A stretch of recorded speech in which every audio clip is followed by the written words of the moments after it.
sacrificially, you are pleasing the Lord. That's the way that it works. It's not saying, oh, well, I have this, and it's not really a sacrifice for me. I just give it, and there's no impact in my life. Sacrifice means that there's an impact that happens in your life. Something that you're not sure, like, I don't know if I'm going to be able to make it or not. I'm not sure if things are going to work out or not, but I'm going to go ahead and do it. It's a sacrifice for me, right? I'm going to give up something. I'm going to give up something in order to give something, right? So it says that it's a fragrant offering. So I want you to picture this. This goes back to the Old Testament, to Leviticus chapter 7, when they would give thanksgiving offerings to the Lord, and it would go up. It was like steam that would go up, or smoke that would go up and create this beautiful fragrance to the Lord. And it would spread throughout all the nearby areas and city. And people would smell that. And I want to say this, that a sacrificial giver is a beautiful person. Have you ever been around someone that they sacrificially give, and you know that they do? They're great to be around. They're wonderful to be around. They're encouraging to be around. I think that it's so important for us to understand that when we give to the Lord in a setting like this, when we come together and we put offering in the buckets, that is a form of worship.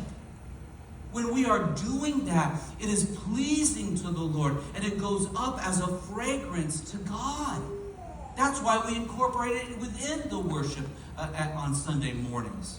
Paul says that the gift that this church sent to him was a fragrant offering. It was an acceptable sacrifice to God. The gift they sent to Paul is equivalent to a gift to God. So when you say, I'm going to give this gift or this financial offering to a missionary or to the missions giving, you're actually giving to God. Right? When you give your tithe, when you give your offering, you are giving to God. And people say, well, how can you say that? You're giving to the church. You're not giving to God.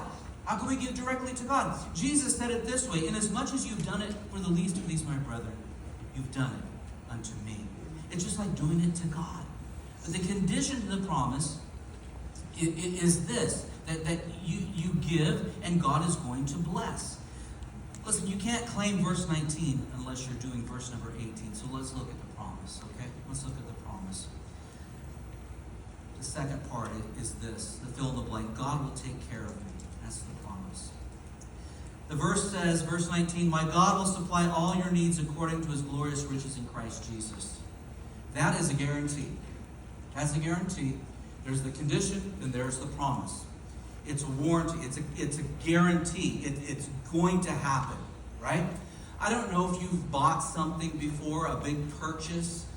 For me, a big purchase a few years ago, about 10 years ago, Michelle and I, we were so excited to purchase a washer and dryer.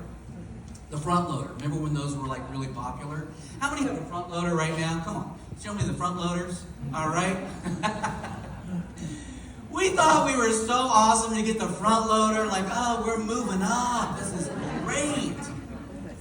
We bought an LG. Anybody have an LG? Don't buy an LG. They probably got better.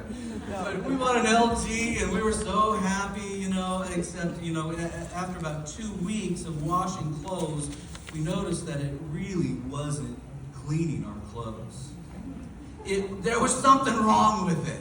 And when we purchased it, we purchased the guarantee, the warranty that said, if something goes wrong with it, we're going to fix it. And if we have to come out and fix it or repair it 3 times, you're going to get a new one, right? So we're like, oh, that's a good deal. So we called, and something's wrong with it. Sure enough, there's something wrong with it. They came, they fixed it. Well, 2 weeks later, same thing. Broken, I don't know. Our clothes smelled like poo. It was gross. Something happened. And so we called, and big deal, come out again. I mean, this went on for a whole year. And so the third time it happened, and we're like, okay, this is it, right? This is it. We're getting ourselves a new washer and dryer. We got a limit, right? So we went through the whole process, and it was like, no, you can't. It's one more. One more. I thought it was 3, and you get a new one. I don't know. No, you got to. That first one really wasn't a repair. Yes, it was. It was the whole thing of arguing, and I hate doing that. And anyways, we ended up getting a new one, and long story short, it didn't last too long. We ended up buying new ones anyways, and the top loaders, not the front loaders. If you have a front loader, God bless you.